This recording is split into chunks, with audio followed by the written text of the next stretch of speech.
This video was brought to you by Ground News. A couple of years ago, all of the media's eyes were on Evergrande, the massive over-leveraged Chinese real estate developer that started collapsing after the CCP introduced new debt limits via its 3 red lines in late 2020. After a couple of months of chaos, however, it looked like the situation has stabilized, and Evergrande announced that it was being restructured.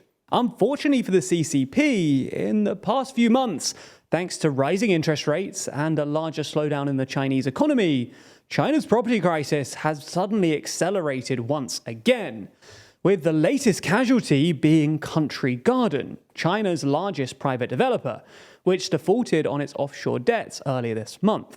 So in this video, we're going to take yet another look at China's ongoing property crisis, why it's getting worse, and why it presents the CCP with an uncomfortable dilemma.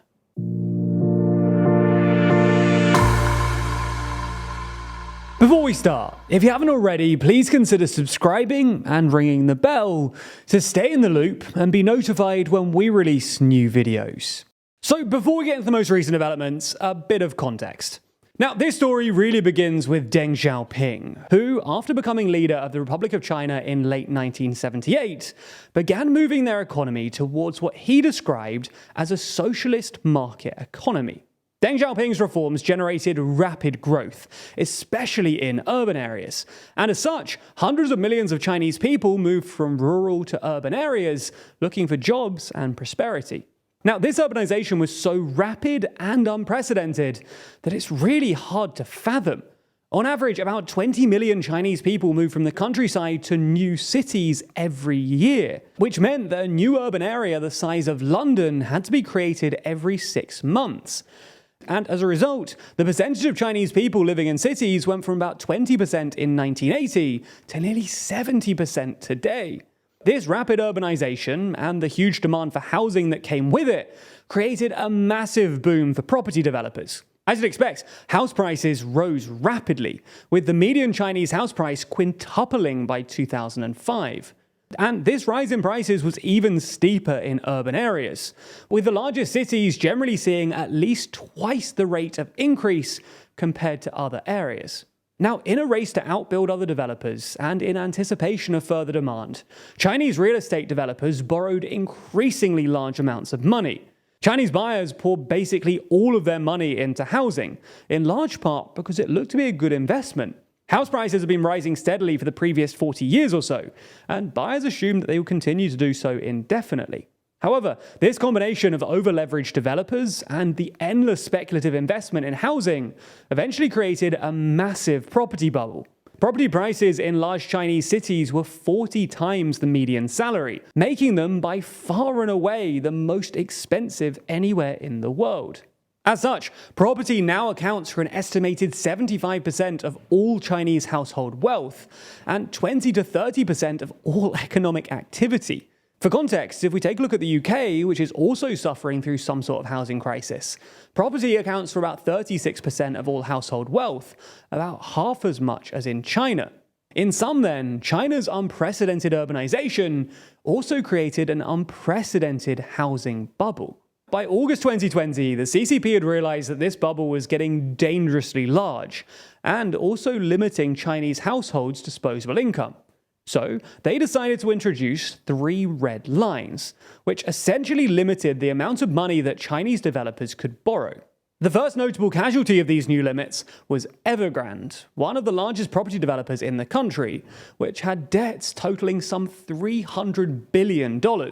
Now, Evergrande's crisis has been slow burning by this point, but last month it unveiled losses of $81 billion over 2021 and 2022. And it's currently in the process of restructuring. Anyway, there was some optimism that the property crisis could be contained to Evergrande early on in the crisis, and for a few months it looked like this might happen. While other property developers did show some signs of stress, and a couple of smaller ones defaulted on some of their dollar-denominated bonds, most of them were all right, and Chinese house prices didn't collapse. However, over the last couple of years, this optimism has begun to look unfounded, as China's property crisis has gotten significantly worse for at least 2 reasons. First, the rise in interest rates. As you probably know, central banks across the world have responded to rising inflation by hiking interest rates, which essentially makes it more expensive to borrow money. Now, while this isn't actually true in China, where the central bank has actually been cutting interest rates in a vain attempt to stimulate demand, many of China's biggest property developers borrowed at least some of their money internationally, which means that they've still been affected by the increased cost of borrowing. And even in China, borrowing is becoming more expensive, as businesses and banks grow more anxious about the state of the Chinese economy. The second issue, though, is the general slowdown in the Chinese economy.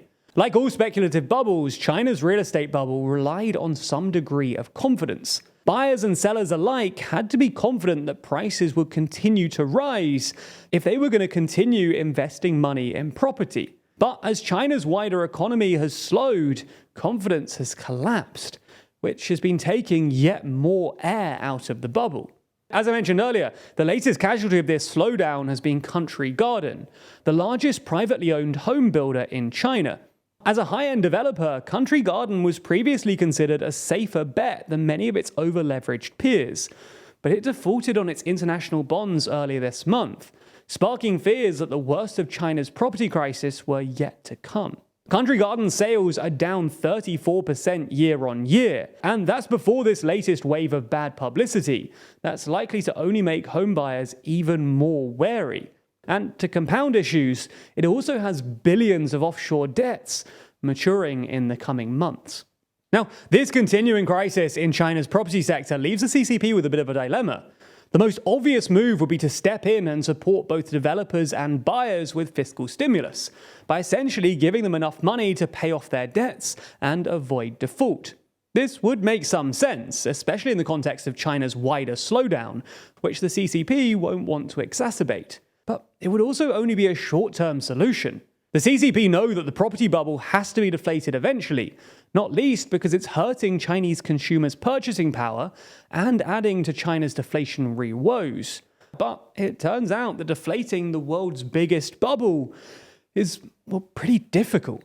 Ultimately then, it's maybe worth paying more attention to China's economy in the months ahead as all of this heats up once again. And the best way to do that is with Ground News, a website and app developed by a former NASA engineer on a mission to give readers an easy, data-driven, and objective way of reading the news. That's because every story comes with a visual breakdown of the political bias, factuality, and ownership of the source's reporting, all backed by ratings from 3 independent news monitoring organizations. It's not just that either. I especially like their blind spot feature, which highlights stories disproportionately covered by one side of the political spectrum. For example, this story on rising water temperatures in the Gulf Coast is a blind spot for the right.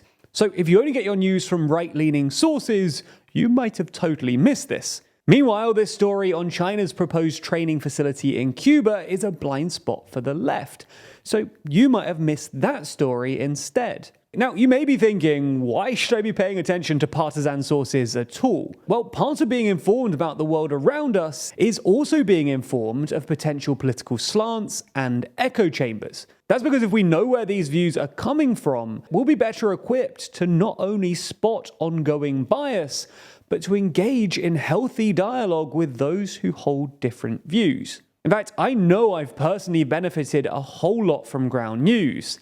I've gotten much better at spotting political bias, and I've surprisingly challenged some of my own views too.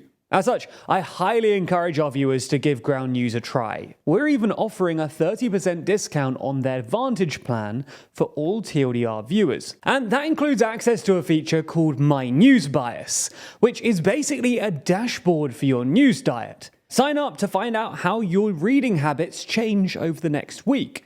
What are your top sources? Are you engaging with diverse perspectives? What about your favorite topics? Find out with Ground News Vantage, which is 30% off only using our link. So make sure that you go to ground.news/TLDR or click the link in the description to get started and support an independent news platform working to make the media landscape more transparent.